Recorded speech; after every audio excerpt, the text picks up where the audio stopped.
and then so no ba Adom TV Badwam health tips so na wotwe mu nyina yakasa afa chest pains eho ene ye fear that ye de wie ti ye complications se bia wo experience bibisa wa yi wani ne ye treatment nso endpoint homeopathic clinic Dr. Edubuaten wa ha na wotwe mu ne ye di ho nkomo ne de na ne omo wo ho ayaresa ti se no nko na wo fam ne nyawo nkae de a wo ha ene ye no ewie dog ye nase na wotwe mu aboa ye boni nyina atofa na ene nso ye complications se bia mete wona mete pains bi na me yimani ade de bebre yo me da se na wotwe nyina edi nkomo afa eboyawo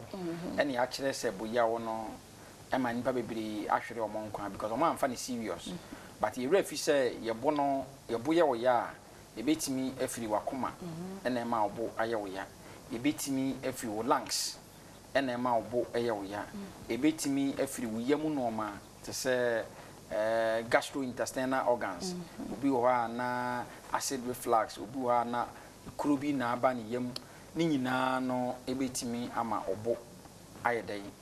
ayewo ya obi su wo na ne de no efiri ne nerves anase ne muscles no ene de saade ne ba obi wo na ne rib cage no ena injury ayedai abamu eninti ya kire mu se eboyawo no se yete boyawo a ma yemfa ne trasa because ya many in bebre ni ate omonka say was in yes wonyale as no say ne bo de bia no complain say ne bo eninti nipa no wa nyame dia ene ye kan say signs and symptoms so ai daddy the signs and symptoms ye kan ye ne say boyawo no e de e betuma wo ho na emo se firi akoma na de sa e boyawo ne ba e betuma obi wa home yin so na akoma bo ne pedi wo yibi kakra na wa bre na obi wo ha bo nse e fini lungs so a obi bebo wa obu abun so yi flames na ne bo ne ye ne ya eno so e wo obu okwa obo wa na muja edi akire efiri ne yam so a obu wa abun se odidi ne gyan ne gyan ne bo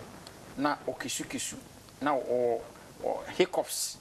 kotreko ache se nipa no anase nipa no kwa ne yam timi ye ne ya anase obu okwa abun so kasa na enka halitosis na enka edi akire enti ya chache ni nyina enti ye ka se ontimi mfa wan ope enka se obo ye oyente no bia mekope bibia ye wontimenti bi de twitwi so ahu na de twitwi ya wo twitwi a na relieve a no da bi e bia na yade bi na de sa wo ha no e de ba nene no ye hwe treatment ye bo ye ya say I treatment ye hwe complications and prevention it complications and nyina ne se de betima ye bo ye ya ye nko oba hospital de ye nyina se ye twa scan na ya hwe se e de airporten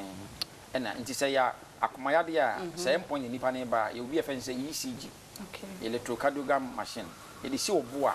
ne ya twamfoni ni wa akoma no ho nyina se de akoma no se de pumping se de the number of times ya ene nyina ye betimi ehun the rhythm of the heart ne bibia ne ye huno se ya de bi ne wo ho a ne yetima hwe efiri wo yam susu a ye betimi twamfoni ni wo yam ne ya ye lab so ahwe ena se bia ne firi wo wa hara wa ho ena se efiri wo lungs ho so a eno so ye de bi twa scan ne yetima hu ade cropotin a e de sa wo ha wo no efiri wo nerves no so a eno so ye be check ne yetimi ayi sa de no e de etimi efiri wo kra de meka ne nyina ne se yemfa ebuyade enye yade pesi e symptoms e kire se yade bi e wo enti se obi busa bo yade bi mtimi busa se ne buyade etimi kum nipa na yes obu na ye wo ya no yade ne wo ho no e ma abo ye wo ya na betimi kum nti make catch atifo nyina se yemfa ne serious pa yade bi e how bia no utie endpoint a obetimi atuanamo aba sai yade wi so hawa tuanamo ne bra endpoint to me particularly obu ana e stroke obu ana na se ne cheche no ho hyehyɛ no bibi ne nam ho nam duanim na poso ne to ase twetwe no usisi ye wo ya endpoint tuanamo ne bra awo wo awo ho hawo ana se wo ne kunu hia ne nso ni nyina asa na chi o mensese ne mayie obu akura na watena se be busumi nsia busumi du mensese ne mai utu na mobile endpoint ya scan na free prostate so scan free endpoint homeopathic ya de bi ha obi afre me number yi so na yeni nkomo 0244 86 70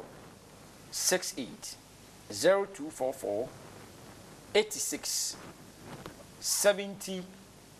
68 endpoint homeopathic na yeda munyina amase yes yeda Dr. Edubuaten ase ne mrede na daage a ode ma ya brebia ne na dwuma kuo so a ode abeso ya senenti eboa ye ma ye te apomuden mu enkommo nyame hira wo mre nso na wadaage a ode ma ye brebia na wotwe besi mu nsankwa ne ahoden ekura yina yebesa hia na yedi nkomo foforo medin de afia amankwa tamaklo